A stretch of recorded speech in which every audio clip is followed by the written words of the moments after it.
Quoi? C'est vrai ce que vous me dites, patronne? Et mais alors, vous avez accepté de le faire? Ça m'étonne de vous. C'est le plus gros contrat qu'on ait jamais eu.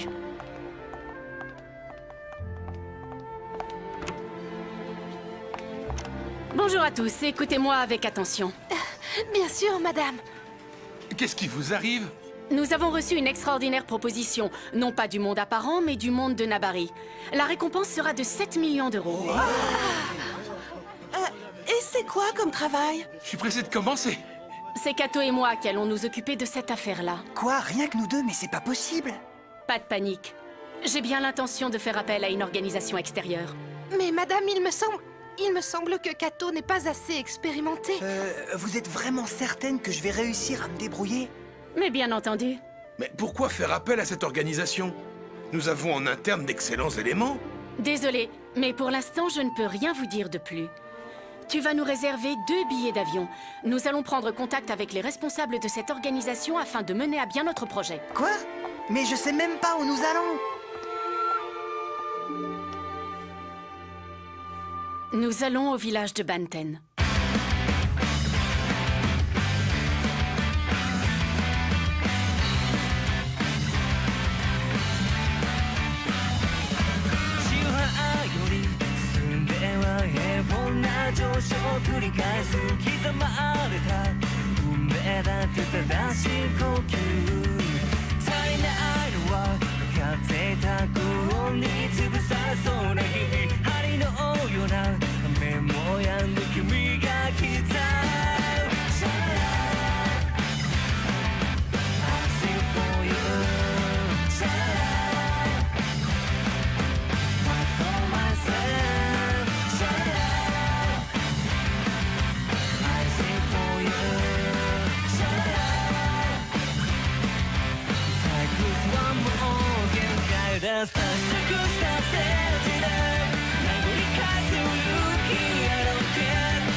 Écoute, Miaru, tu ne veux vraiment pas nous dire ce qui s'est passé? Oh, mais je vous assure, il ne s'est rien passé. Non, absolument rien. C'est parce que ces hommes t'ont interdit de parler. Tu n'as pas confiance en moi? Mais enfin parle, voyons. Puisque je viens de vous dire qu'il ne s'était rien passé. Laissez-moi tranquille. Mais voyons, monsieur, essayez de vous calmer, vous prenez les choses trop à cœur. Merci beaucoup. Mille merci pour cet excellent repas. J'ai été si heureuse de vous recevoir. Vous êtes les bienvenus à la maison. Bonsoir. À bientôt alors, et merci encore. Ce serait gentil si tu raccompagnais Monsieur Kumohira jusqu'à la route. Mais pourquoi? Je ne sais pas, mais il avait l'air d'être contrarié. J'espère au moins que tu ne l'as pas offensé. Allez, vas-y, dépêche-toi de le rejoindre.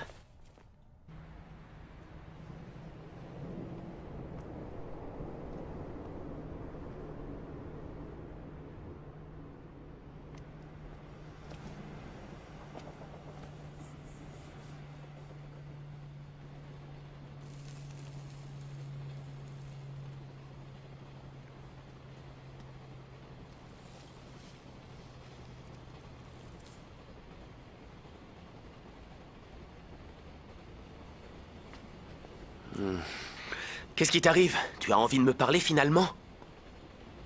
Eh bien, je ne sais pas. Je me demande si j'ai le droit de le faire. Pauvre petit. En vérité, je n'ai pas envie de partir et de t'abandonner à ton triste sort alors que tu as tant besoin d'aide. Même si tu vis en plein cœur du monde de Nabari, je voudrais que tu puisses garder ta liberté. Et je ne veux pas que ta grand-mère apprenne la vérité. Ce serait trop cruel pour elle. On ne peut pas lui infliger ça. Je m'en veux énormément parce que je n'ai pas su aller jusqu'au bout de ma mission. Désormais, vous n'avez qu'à rester auprès de moi puisque vous aviez juré de me protéger. Ça pourrait être la solution à mes problèmes, vous ne croyez pas? Mais je n'aurais jamais osé te le proposer.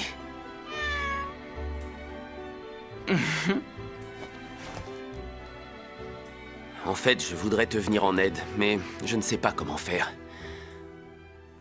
Je suis certainement trop naïf.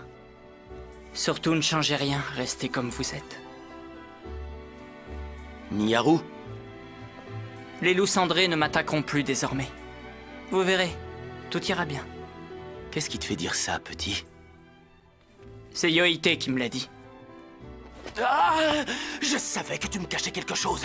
C'est vrai que jusqu'à maintenant, je ne t'ai pas été d'une grande aide.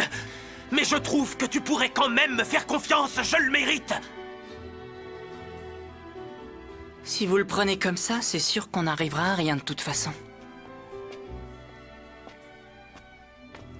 En devenant le roi, je détruirai l'art secret. Ou alors je l'utiliserai comme bon me semblera. Que ferai-je lorsque le moment sera venu? Nul ne le sait aujourd'hui, pas même moi.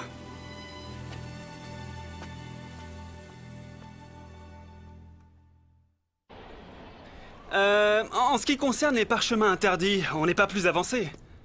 Eh, vous m'écoutez ou vous dormez? Ouais, on t'écoute. De quel chemin tu parles?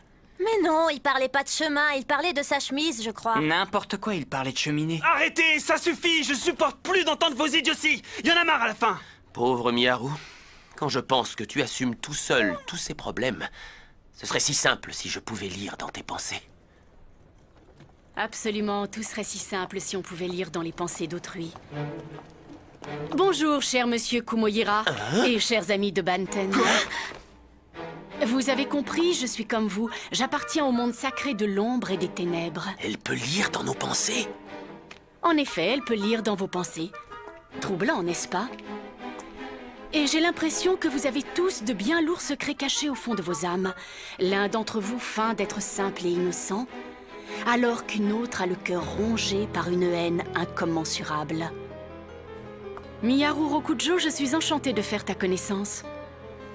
Je sais tout, je te comprends. Même si tu le voulais, tu ne pourrais pas leur parler à cœur ouvert. Les moments importants de tes souvenirs d'enfance sont malheureusement si douloureux que tu as bien du mal à assumer ta personnalité. Alors que celui qui aurait le plus de raisons de masquer ses véritables sentiments... Ne faites pas ça! Vous saviez que j'allais m'arrêter, n'est-ce pas? Oui, je n'ai pas éprouvé la moindre peur. Je savais fort bien que tu étais incapable de tuer un autre ninja. Hein? Je suis le chef du village Togakushi, ainsi que le PDG de l'agence de travail temporaire Fog Blue. Je suis Yaeoda. Je souhaiterais collaborer avec vous car je connais la réputation des ninjas de Banten. Bonjour, je me présente, je m'appelle Soro Kato et j'ai l'immense honneur d'être le directeur de la communication. En août prochain va se tenir à Tokyo un grand sommet écologique, au cours duquel les sociétés pourront trouver des partenaires fiables, tel monsieur Tojuro Hattori, analyste politique mondialement réputé.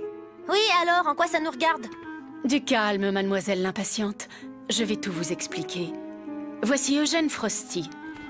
Je voudrais que vous exécutiez cet homme qui est PDG de la Frost Company. Vous avez certainement entendu parler de lui. Sa société fait partie de l'un des plus importants conglomérats mondiaux. Et pourquoi tu es un homme si important? Officiellement, la Frost Company exploite différentes sortes d'énergie naturelle et commercialise les produits chimiques qui en sont dérivés. Mais en réalité, ils utilisent leur monopole sur l'énergie pour asservir les gouvernements des pays pauvres. Ils fomentent des guerres civiles et vendent ensuite des armes aux belligérants qui sont des victimes innocentes. Mais hélas, ce n'est pas tout. Ils expérimentent sur les populations de nouvelles armes chimiques et des produits dangereux. Ils sont immondes. Veuillez m'excuser. Naturellement, de nombreux pays et organisations veulent la mort d'Eugène Frosty car ils condamnent les pratiques de sa société. Cet homme vit en permanence entouré de gardes du corps. Alors, le jour de la conférence, une équipe très spéciale sera formée pour l'éliminer. Il s'agira bien sûr des loups cendrés. Les loups cendrés? Franchement, même s'ils se comportent de façon inhumaine, je trouve que l'éliminer comme ça, c'est cruel. Peu importe, de toute façon, on ne vous demande pas votre avis. Kato, s'il te plaît. Oui. Si vous parvenez à l'éliminer, vous aurez ceci en remerciement. Il s'agit du parchemin interdit des Togakushi, la rêverie du renard. Votre parchemin interdit? Bien sûr, celui-ci est une copie, mais nous vous offrons également de magnifiques autocollants de la société Fogblue. Vous pouvez vous les garder. Les Fuma et les loups cendrés collectionnent les parchemins interdits, non? Cela nous semble donc être une formidable récompense. Et où avez-vous eu cette information? Il ne faut jamais sous-estimer les Togakushi. Mais madame, pourquoi nous donneriez-vous cet objet si facilement? Voilà une excellente question. Les Togakushi n'ont pas l'intention de lutter contre les autres villages pour arriver à leur fin.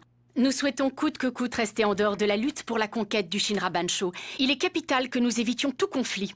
C'est donc pour ça que nous avons décidé de faire appel à vous. Et abandonner le parchemin interdit ne m'empêchera pas, de toute façon, d'utiliser les pouvoirs magiques de la rêverie du renard. Alors elle pourra toujours lire dans les pensées. Elle conservera son pouvoir. En effet, vous avez tous les deux raison, vous avez compris. Je pense sérieusement, monsieur Kumohira, que cette proposition arrange nos deux camps. Réfléchissez bien, cher ami. Pour l'instant, j'accepte de rester discrète et de ne pas révéler les secrets qui sont les vôtres, mais mon silence, vous le devinez, ne sera pas éternel. Que vous acceptiez ma proposition de bon gré ou à contre-cœur, je crains que cela n'y change rien. Koichi Aizawa, je sais fort bien ce que tu caches dans ton dos. Arrête tes bêtises, Aizawa. Je suis désolé. Afin que les choses soient tout à fait claires, je tiens à vous préciser que si par le plus grand des hasards je suis tuée, mes subordonnés ont pour ordre de détruire le parchemin interdit. Dans ce cas, j'ai une autre idée. Et si on vous retenait en otage dès aujourd'hui? Et si moi je révélais ton secret, Koichi? Ça me serait complètement égal. Car ce que je cache n'est pas réellement important, contrairement aux autres, peut-être. Comment oses-tu dire une chose pareille alors que tu sais pertinemment que c'est complètement faux? Je partage entièrement les sentiments de Koichi. Puisque vous lisez dans nos pensées, nous devons bien trouver un moyen de nous défendre et c'est le premier qui nous vient à l'esprit. Catastrophe! Patronne, ils ne réagissent pas du tout comme nous l'avions prévu. Garde ton sang-froid. N'oublie pas que c'est encore moi qui décide. Je vous conseille de réfléchir longuement aux conséquences d'un refus. Mais vous voulez certainement que je précise ma pensée? Et si je révélais la vérité sur la mort de Madame Asahi?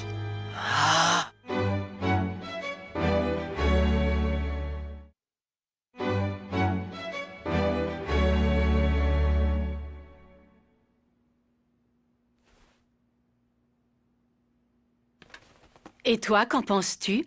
Tu as ton mot à dire? Moi, j'en sais rien. Pauvre enfant. J'admire ta façon d'assumer ta situation difficile sans en vouloir à ceux qui te cachent la vérité. Ah, ça suffit. Je ne vois pas de quoi vous parlez. Il est inutile de me mentir, je connais ta vérité. Quoi que tu fasses, tu te sens toujours seul. Tu as toujours peur de faire du mal aux autres. Tu crains toujours que l'on ne t'aime pas.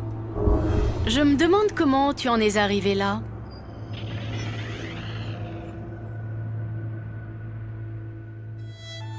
Quand ma mère est morte, j'ai ressenti un immense chagrin. C'est comme si mon cœur était mort aussi.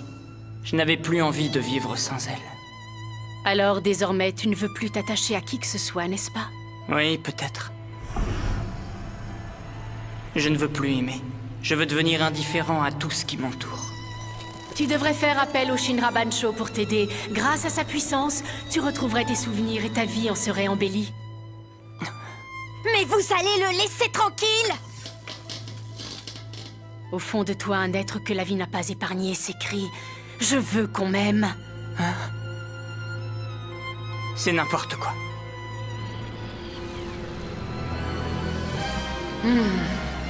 Je n'ai besoin de l'aide de personne. De personne. Tu ferais mieux de t'avouer vaincu, Yae. Miharu fera bientôt appel à ma grande puissance. Patronne!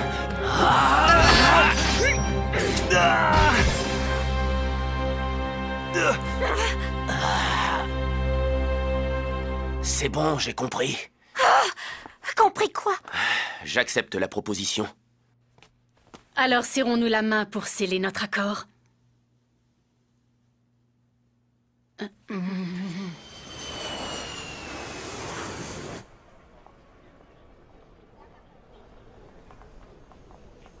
Franchement, je me demandais comment tout ça allait se terminer. Ah, patronne? Vous avez abusé de la technique interdite et si vous continuez comme ça, vous allez mourir. Je suis une incapable et un PDG complètement nul. Je voudrais tellement vous venir en aide. Vous prendre dans mes bras et vous dire « Je suis de tout cœur avec vous ». Vous savez, un peu comme dans une série télé américaine. Je suis flattée que tu éprouves de tels sentiments. Mais malheureusement, je ne les partage pas. J'en suis désolée. Ah, ça y est, vous recommencez. Vous utilisez à nouveau votre pouvoir de lire dans les pensées. Bon, en attendant, je vais chercher de l'eau. Ah! Ce Kato est décidément un modèle de gentillesse et de sincérité. Désolé de vous avoir fait attendre. Je te remercie. Lorsque je suis avec des gens comme toi, je me sens désarmée. Si j'ai appris à lire dans les pensées des autres, c'est uniquement dans le but de me protéger. Mais patronne... Je n'ose pas imaginer ce qui a pu vous arriver dans le passé pour que vous ayez aussi peu confiance dans le genre humain. Je suis entré dans la société il y a peu de temps, mais je commence à bien vous connaître. Et je veux faire de mon mieux pour vous soutenir. Monsieur Eugène Frosty, PDG de la Frost Company, invité exceptionnel du sommet écologique de Tokyo, participera au débat sur le thème de l'environnement et la productivité. Alors, patronne, que faisons-nous? Monsieur Hideo Nowake, directeur de la Frost Japan, il abordera les différentes questions de gestion entre le Japon et les pays étrangers. Ils échangeront par la suite leur point de vue sur la manière de gérer une entreprise. Allons-nous-en, Kato. Je suis écœurée. J'arrive.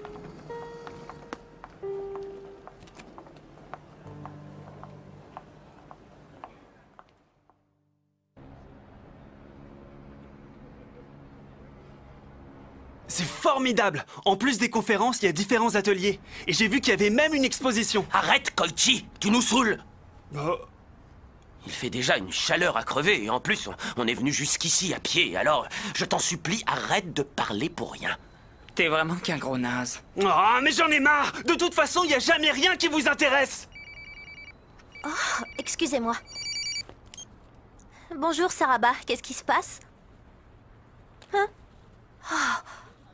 Il y a un problème? Oui, d'accord, j'ai compris la situation. Merci de m'avoir prévenu. Je parie qu'ils ont retrouvé Raiko. Les ninjas du clan Fuma qui surveillaient les Koga ont eu des informations sur lui, en tout cas. Alors tu veux qu'on retourne à Fuma? J'en sais rien. Ce n'est pas grave, tu sais, nous pouvons faire le déplacement jusque là-bas, ou si tu veux, tu peux même y aller toute seule. Vous croyez vraiment? Tu devrais y aller, Raimei. Je t'assure. Tu crois? Si tu passes à côté de cette chance, tu risques de le regretter toute ta vie.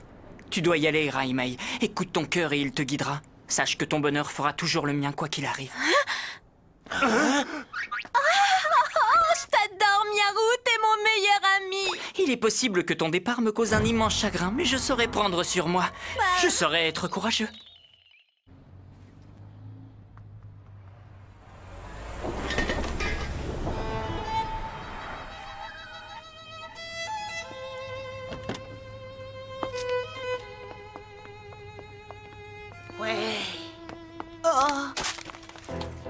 J'espère que vos gardes du corps sauront se montrer discrets et ne pas interférer dans nos réunions de travail. C'est très important. Dites-moi, Monsieur Frosty, ça fait un bail qu'on ne sait pas parler. Alors, j'espère que nous allons réussir à nous entendre. Je vous en prie, très cher ami. Je me demande si ce type à lunettes fait partie des loups cendrés. Non, pas du tout. Madame Oda? Bonjour, comment allez-vous? Alors, en êtes-vous? Ça fait un petit moment que je les observe. Et pour l'instant, je n'ai vu aucun loup cendré. Ils ont certainement essayé de dissimuler leur aura. Oui, sans doute. Vous avez raison, monsieur Kumohira. Vous avez lu dans leurs pensées? Ma rêverie du renard n'est vraiment efficace que dans un rayon de 3 mètres. Alors je ne suis pas trop sûre de moi. Hein? Mais c'est Yoite. Petit, ne t'éloigne pas trop, surtout. Ça n'a pas l'air d'aller. Si, ça va super bien. Je réfléchissais seulement à un moyen de vous obliger à partir d'ici rapidement, monsieur Kumohira. Bon, voilà en quoi consistera votre intervention aujourd'hui. Je vois. Bonjour tout le monde, enchanté, on est les loups cendrés. Je présume que vous êtes les ninjas envoyés par Hattori? Oh, vous n'êtes pas très costaud. Quant à votre collègue, c'est encore un enfant. Il est impossible que vous fassiez l'affaire. De quoi? Vous avez tort de croire que j'ai envie d'effectuer ce contrat.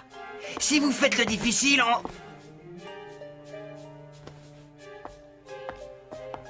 Tout se passera bien. Vous n'avez qu'à surveiller le hall en attendant que la conférence soit terminée. Je vous jure que vous allez le regretter. Ça va être votre fête. Et maintenant, monsieur le ministre de l'économie et de l'industrie va s'adresser à vous. Mesdames et messieurs, le monde entier doit aujourd'hui affronter une grave crise environnementale. Le Japon ne doit pas être le seul à s'en préoccuper. La communauté internationale doit relever le défi. Tu surveilles la salle, d'accord? Entendu, je m'en occupe, y a pas de problème. Sois prudent surtout. Nous n'avons pas le droit à l'échec. Voici le plan des lieux, c'est immense. Oui, en effet, l'opération va être plus compliquée que prévu. Par contre, je n'ai repéré aucun loup cendré et ça me semble bizarre. Étant donné que nous sommes des ninjas, nous pouvons ressentir leur aura. J'en conclus qu'ils sont donc peu nombreux. Je pensais à quelque chose. Et si on l'attaquait juste au moment où ils le raccompagneront à sa voiture? Je suis d'accord, mais en dernier recours alors. Tant que possible, je préférerais que nous agissions loin des regards, c'est plus prudent. Ça vous ressemble bien comme idée, ça ne m'étonne pas de vous. Veillez à ce qu'il ne s'échappe pas, il est impératif de le tuer. Je sais ce que je dois faire, inutile de me le répéter. Tu vas aller m'attendre sur le parking avec Madame Oda. Surtout, fais bien ce qu'elle te dit. Je saurais être obéissant, mais les loups cendrés... Vous n'avez rien à faire ici! Partez!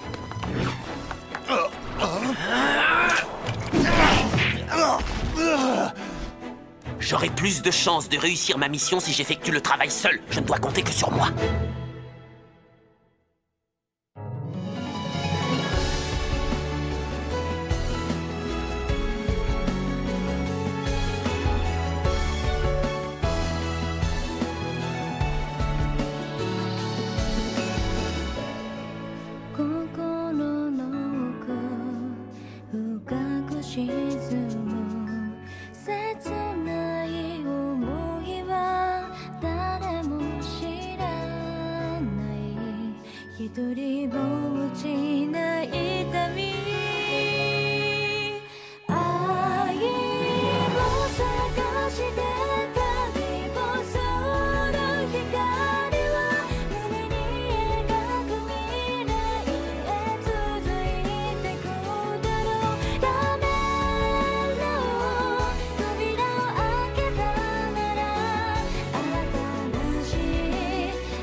Je n'ai pas d'inquiétude à me faire. Tant que j'aurai le Shinra Bancho, je ne me ferai pas tuer. Je dois garder espoir. Transmission de pensée.